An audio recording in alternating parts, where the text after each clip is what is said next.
Sustai. Hello everybody and welcome back to Nan with a Backpack. A couple of weeks ago I put a post out asking for questions for a quick Q&A and I was bombarded with questions. So thank you very much for that, and I will try and answer as many as I possibly can. Right now I am back in the UK, so if I don't know the answer, that is why I have not covered your question. I've had some about working. This one's from Tony, actually. Do you know if you're allowed to do volunteer work if you are on a tourist visa? I believe the answer is no, but I am not 100% sure. So when I return in a few weeks, I will try and do some homework for you to find out the answer. There are a few questions regarding hospitals and things like that, building houses as foreigners as well. Unfortunately, these are things I can't answer with any certainty, so I will not be covering in this video, because unless I know the answer 100%, I just feel like if I can't give you an honest answer, I don't want to just give you my thoughts, if you see what I mean. Saying that, these are the questions that I can answer, but please do just remember, these are just my experiences and my thoughts. Always make sure that you do check. There are a lot of expat groups on Facebook as well, because all of Southeast Asia does run on Facebook. There are lots of groups, and what I will do is link some of those down in the description below in case you would like to join and follow for more information. With that said, I'm going to dive straight into the questions because we have a lot to cover. First of all, a question from Gary. In the monsoon season, do you use rain gear? Well, no, me personally, I don't. I do have an umbrella, which is a sun umbrella and a rain umbrella. Of course, it's an umbrella. So if I do get caught out in a shower, I tend to use that, because you got to think that the humidity out in Cambodia it can get up to like 90-95%, and you put plastic on and you're just going to be just as damp from wearing the wet weather gear than if you're just stood out in the rain. So no, I don't, but I do carry an umbrella. But also, if you get stuck in a rain, it's the perfect opportunity to pop into a coffee shop or a bar, get yourself a bit of refreshment before you carry on your way, because actually when the rains come, normally they don't last too long. So I hope that's answered that question for you. Sorry, I've got all the questions written down and I'm reading them off from where I've scribbled them all down. So the next one is budget. What an average day spending, taking into account food and accommodation for one? This is a very hard question to answer because obviously, as you know, I like to stay in dorm rooms when I am traveling. And in Siem Reap, you can pick up dorm room accommodation from as little as $3 a night. But you can, on the other hand, also get a lovely private room. I love hostel dorm rooms, but if they're not your thing, you can stay in a private hotel room with included breakfast, and that you can pay $20, $30, $40, $50, $60 for. So it depends what sort of accommodation that obviously you are looking for. But for food and drinks, you can get a thing of beer, probably about this size, for anywhere from 50 cents to If you're in a really nice restaurant or something, maybe $1.75. So cocktails anywhere from $2.50 on happy hour up to, I think I've seen them as much as $6 for a cocktail. Food, again, if you go out and eat Western food, you are obviously going to pay a bit more for that. Whereas if you like to go down to the riverside and try out some of the fantastic food carts down there, and I highly recommend that you do, you can pick up a meal for $2.50 to $5, just depending on what you like. But I do recommend you go and try out the food carts along the riverside because one, you're getting an amazing view over the river, and two, you're supporting the local community down there as well. And all the food sellers, they are so friendly and so nice. So yeah, you can live very cheaply, but you can also spend a bit more. So I'm very hesitant to put a price on it. But as you can see from the things that I've said, if you stay in a hostel dorm room and eat along the riverside, you can live very cheaply. So yeah, I hope that has helped. What is the next question? How do you meet other retirees? Any meetups? Luckily, I'm a social person who likes talking to people. Me too. There are a lot of different things. Again, check out Facebook. And as I said before, I will link lots of different Facebook groups down in the description below. There is Reaper Babes, if you're a lady. There is too many to name. But again, down in the description, I will leave links to all of the pages. There are quiz nights. There is rock and roll bingo down at Bella's Pizzeria on a Friday night. And I believe their quiz night is on a Sunday.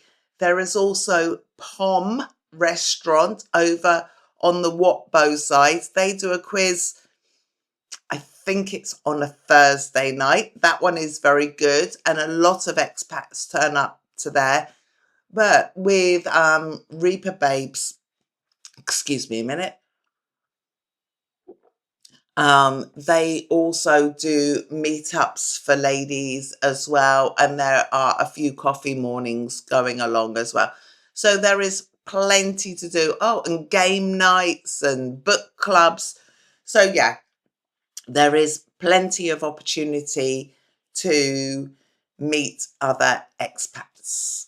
So Lynn asks, wondering if there are any volunteering opportunities there.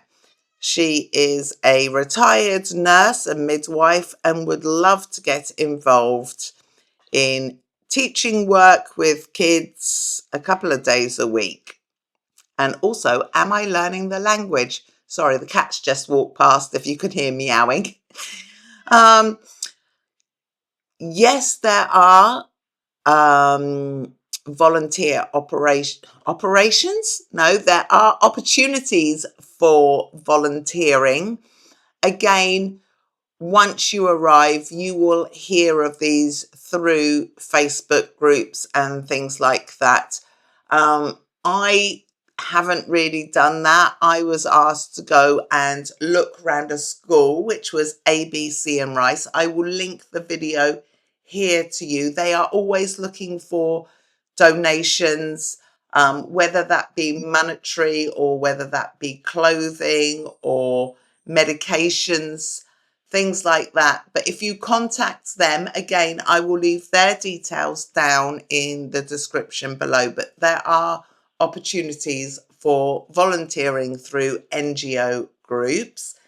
Am I learning the language? I am, but my memory is terrible. So it takes me a long time to process and think about the words. So yes, I am. I've got things like sustai, which means hello, Okay, I can't even speak now. Oteo con, which means no thank you. Som git loy, which means can I have the bill, please? Jup kine per grawi, which means see you later. So yeah, I have a few words, but I'm by no means fluent. But I am trying my hardest to learn as much as I can. But my main thing is my memory, unfortunately. Right, let me turn my cheat sheet over. Right, from Phil. From what I understand, you can only set up a bank account when you have a tenancy agreement. So did you bring a lot of physical cash with you to help?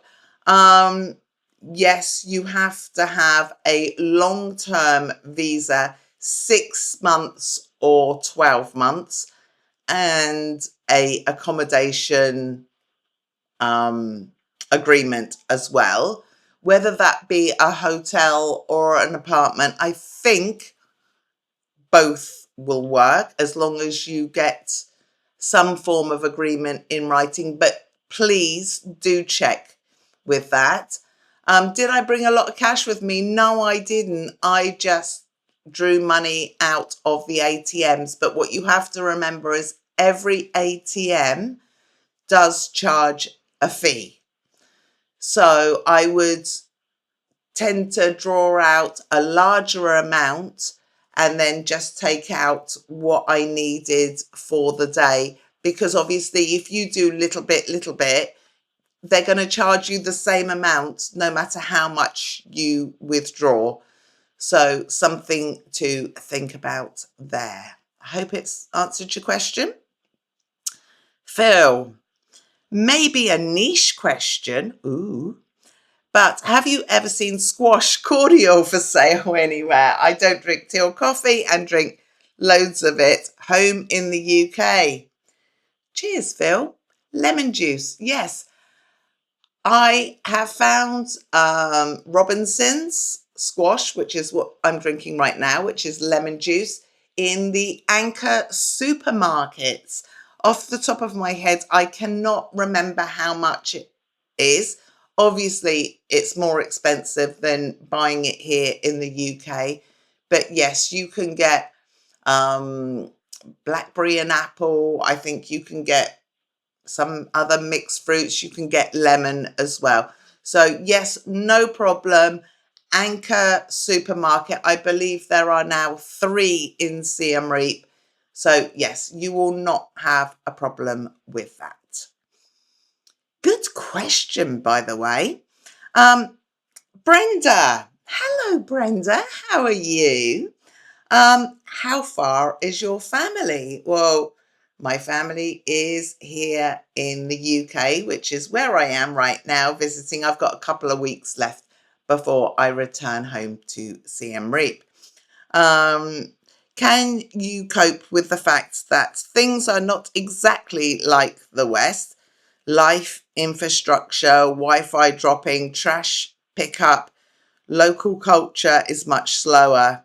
Favorite mum and pop shop just closes when they want to go fishing. I can't read my own writing. And no way are you getting a decent cup of coffee before 6 a.m. in all of Southeast Asia. Oh, and all of Southeast Asia is loud. Oh gosh, that's a long one. Where do I start? Right. Yes, I actually love, that's what I love most, is the fact that Cambodia is nothing like it is here. I love the slower pace of life, and it's not rush, rush, rush. The culture, I absolutely love it. But where I am living in Siem Reap, they collect the rubbish every night around 2 a.m. because I can sometimes hear the trucks going up. So I have no issue with that. Wi-Fi dropping.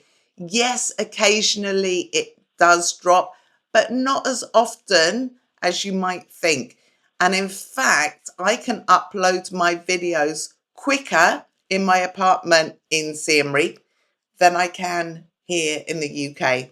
It took me a couple of hours to upload my last video here in the UK, whereas when I'm back home in Siem Reap, it will be done in, depending how long the video is, between 10 and 15 minutes. Although I'm not quite sure what package my friend has for her Wi-Fi. So that might be something to do with it. I'm not very clued up on that sort of thing. Oh, if the mum and pup want to go fishing, let them go fishing. You can always go to the shop later or go to somewhere else. No, I'm fine with any of that. And I don't tend to drink coffee before 6 a.m. The earliest I might have a cup is at 7, and I tend to make that at home. So no, nothing bothers me, and I just love living in Siem Reap. So I hope that's answered some of your questions, Brenda. Thank you for the question, by the way, and thank you for the comments that you leave on my channel. I really do appreciate it. I told you I've got loads. I might have to make another video for questions and answers because I've had, honestly, more questions than I can cope with in one video. So the next question from Trudy, and I've had another question about solo travel as well. But Trudy is the one that is in front of me right now. I'm interested in traveling solo. I'm 63 and I want some solo experiences and tours. Oh my goodness, I could be here for a week. There is so many things to do. There is actually, if you are interested, female tuk-tuk drivers that will take you out on several tours. So if that is something you will be interested in, again, I will link their details here or down in the description. And you can just say you want to go to the Lotus Farm, or you want to do Angkor Wat or the waterfall. And they will organise those tours with you. But you can also do group tours. There are lots of those around, which are quite nice because then, again, you get to meet other people along the way. So, yes, there are lots of opportunities for either private tours or for group tours. Obviously, if you go on the private one, it's going to be more expensive than a group tour, but it all depends on your way of travel and whether you will be more comfortable going on your own or with a group. So I hope that has answered your questions. And as I say, the Lady Tuk-Tuk Drivers Company, I don't know if I've got the company name, but I've got a lady called Kim that was recommended to me. I haven't actually used her myself, but I will leave her, I think it's a Telegram number down in the description. So if you would like a tour with her, you can contact her. Tracy. Hi, Tracy. Tracy was one of the ladies that I interviewed when I spoke to the 6 ladies. Again, I will put the video link up here for you. Can you remember the moment that you knew Cambodia was home for you? Was it a feeling, an event, or a moment that cemented I'm home? And what other areas of Cambodia do you love or wish to visit? Fantastic question, Tracy. And I will probably use this one as my last question of this video. And as I say, I will do another one when I get the answers to the other questions when I return. This is, so okay, let me backtrack a little bit.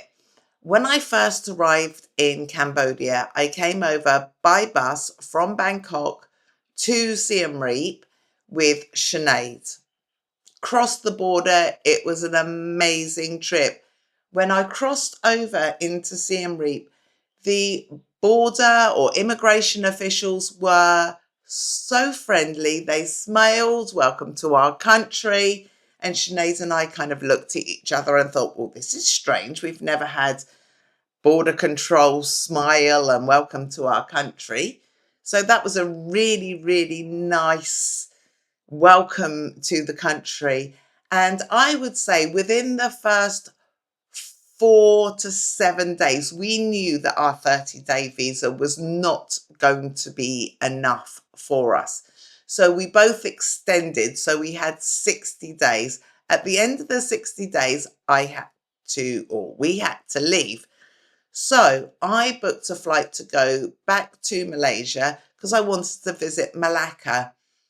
So I did that and I had a wonderful time in Malacca, but the whole time I was there, I couldn't get Cambodia out of my mind. I'd made in those 60 days so many connections, so many friends with locals and expats. It was the open, warm friendliness of the Khmer people that just embedded into my heart. They made me feel so welcome, so loved. It was just something that in my 2.5, 3 years of travel before, I hadn't felt to that extent. So after 3 weeks back in Malaysia, and I had a wonderful time. Malacca is beautiful. If you get to visit, please do so. But I turned out and I came back and I got myself a 6-month visa. And I think it took me leaving to realize how much I really wanted to stay. So yeah, I had to leave to find out how much I missed it. And every time I leave, like I'm now here back in the UK with family and friends. And don't get me wrong, it's wonderful. I've had cuddles with my children, my grandchildren. I've seen my parents, my friends. It's wonderful. But I am looking forward to getting home to Siem Reap as well. And there was another part of that question. What other areas? So I loved Battambang, didn't stay there long enough by far. So it's somewhere I want to return to. Phnom Penh isn't the place for me to live, but I love the vibrancy and the busyness of Phnom Penh. And I love going back for a few days. Kampot, Kep, again, haven't spent long enough there. So another places that I would like to return to, the islands, Coron and Coron Salom. Oh my word. And I've got in my head that I would like to go back every year to have some beach time because I do love the beaches. It's not somewhere I could live, but they are amazing. And if you haven't been, definitely. There are 2 places that I haven't been at all yet, which I would love to, and that's Karachi to go and see the Arawati dolphins. So at some point, I hope to go over there. That is east of Siem Reap. And the other one is the Cardamom Mountains. I've heard some amazing things about there. I just haven't had the opportunity to go yet. So I hope that has answered that question. And I am just looking at the time. I have been talking like crazy, but I hope that that has just answered a few of your questions. I have got so many more to get through, but as I say, this is already getting to be quite a long video, so I am going to leave it there. If you would like to hear my next Q&A, which will be coming up in probably about a month's time, make sure like, subscribe, hit the bell button, and if you can leave me a comment down below, that will be amazing because liking and commenting on a video does help the YouTube algorithm push my videos out to other people just like you. And if you'd like to buy me a coffee, that would be amazing too. And I will see you in the next one. Bye for now.